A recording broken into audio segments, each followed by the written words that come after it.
Perkataan-perkataan Agur bin Yake. Perkataan Agur bin Yake dari Masa. Tutur kata orang itu, "Aku berlelah-lelah ya Allah, aku berlelah-lelah sampai habis tenagaku. Sebab aku ini lebih bodoh daripada orang lain. Pengertian manusia tidak ada padaku. Juga tidak kupelajari hikmat, sehingga tidak dapat kukenal yang Maha Kudus. Siapakah yang naik ke surga lalu turun? Siapakah yang telah mengumpulkan angin dalam genggamnya? Siapakah yang telah membungkus air dengan kain? Siapakah yang telah menetapkan segala ujung bumi? Siapa namanya dan siapa nama anaknya? Engkau tentu tahu. Semua firman Allah adalah murni. Ia adalah perisai bagi orang-orang yang berlindung padanya. Jangan menambahi firman-Nya, supaya engkau tidak ditegurnya dan dianggap pendusta. Dua hal aku mohon kepadamu, jangan itu kau tolak sebelum aku mati, yakni, jauhkanlah daripadaku kecurangan dan kebohongan. Jangan berikan kepadaku kemiskinan atau kekayaan.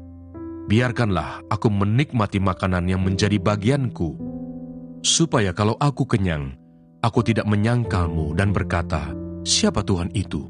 Atau kalau aku miskin, aku mencuri dan mencemarkan nama Allahku. Jangan mencerca seorang hamba pada tuannya, supaya jangan ia mengutuki engkau, dan engkau harus menanggung kesalahan itu. Kepada jemaat di Efesus. Tuliskanlah kepada malaikat jemaat di Efesus, inilah firman dari Dia yang memegang ketujuh bintang itu di tangan kanannya dan berjalan di antara ketujuh kaki tian emas itu. Aku tahu segala pekerjaanmu, baik jerih payahmu maupun ketekunanmu. Aku tahu bahwa engkau tidak dapat sabar terhadap orang-orang jahat, bahwa engkau telah mencobai mereka yang menyebut dirinya rasul, tetapi yang sebenarnya tidak demikian, bahwa engkau telah mendapati mereka pendusta.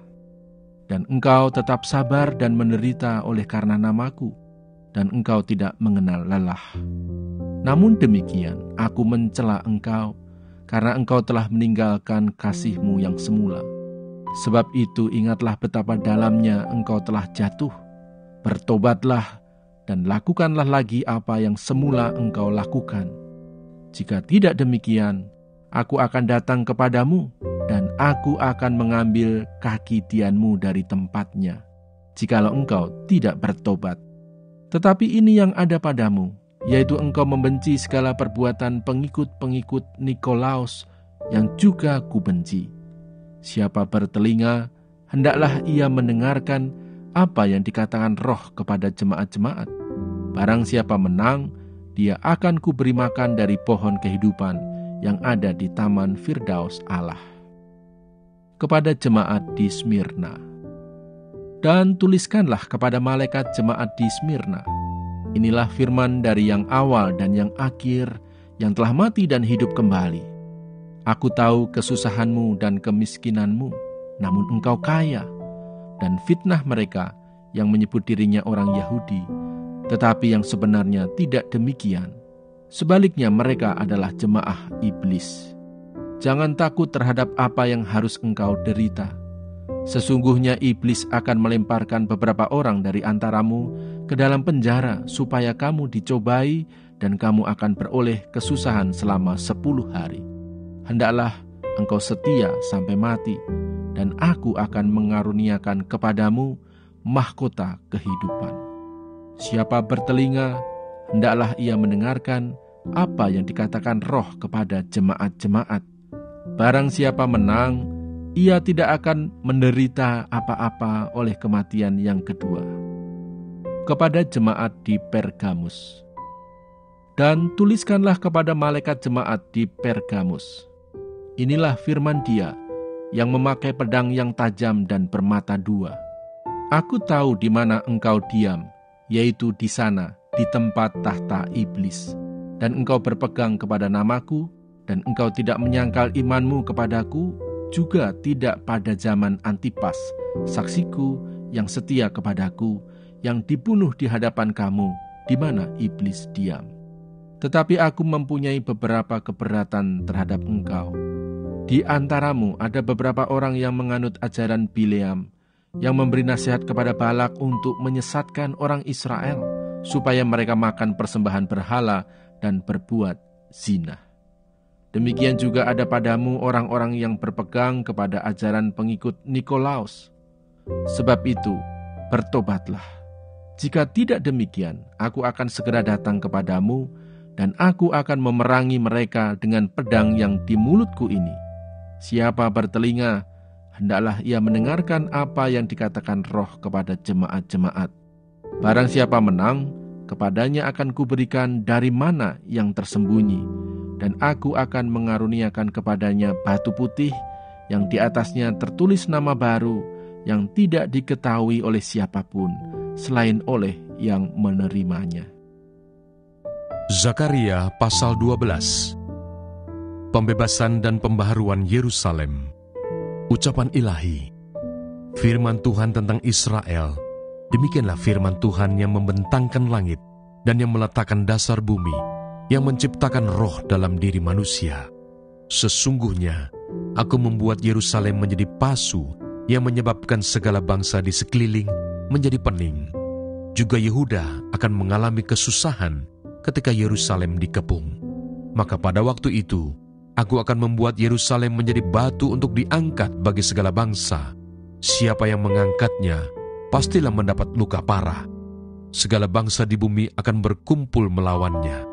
Pada waktu itu, demikianlah firman Tuhan, aku akan membuat segala kuda menjadi bingung, penunggangnya menjadi gila.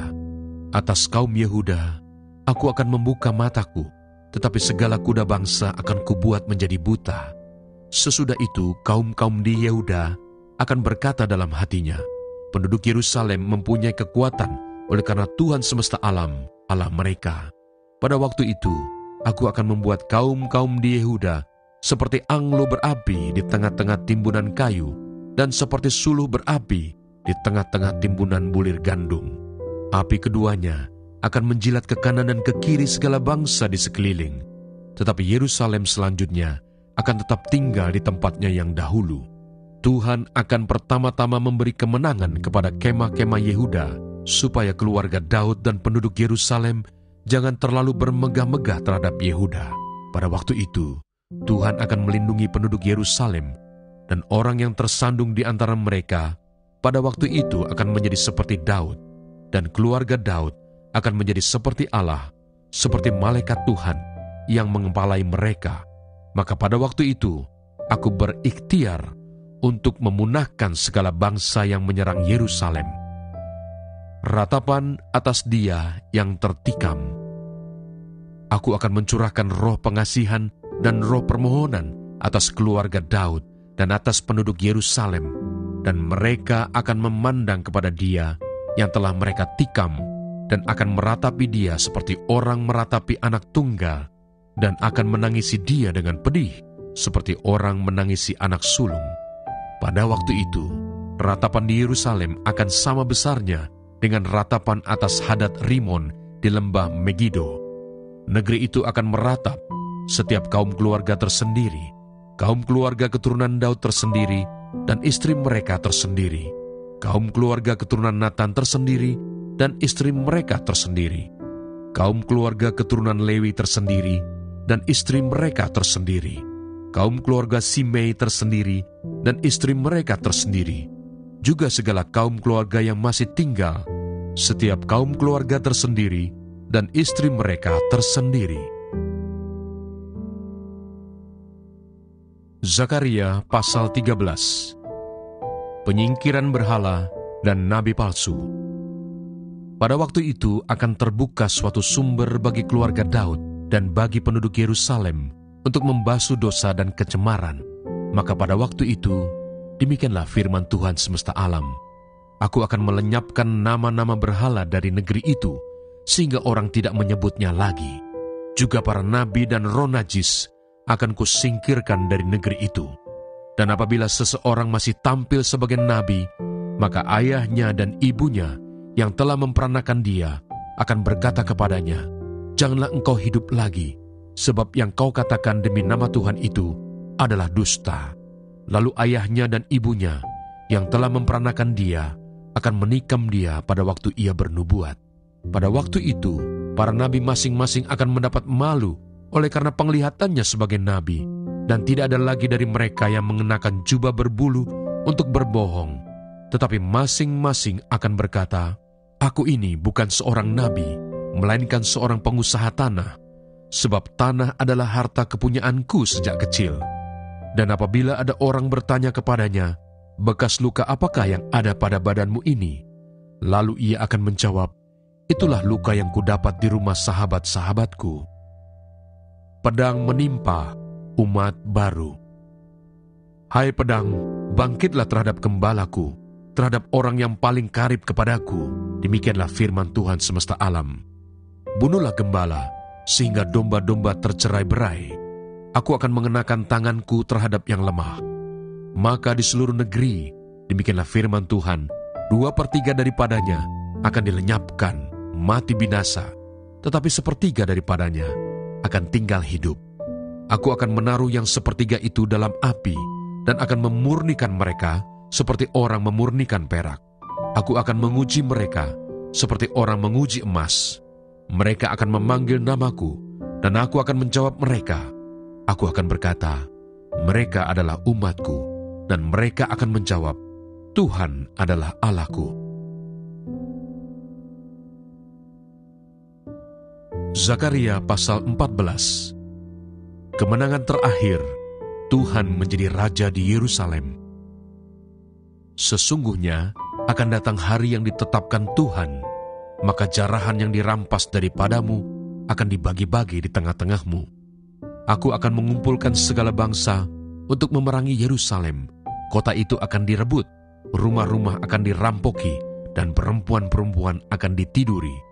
Setengah dari penduduk kota itu harus pergi ke dalam pembuangan, tetapi selebihnya dari bangsa itu tidak akan dilenyapkan dari kota itu.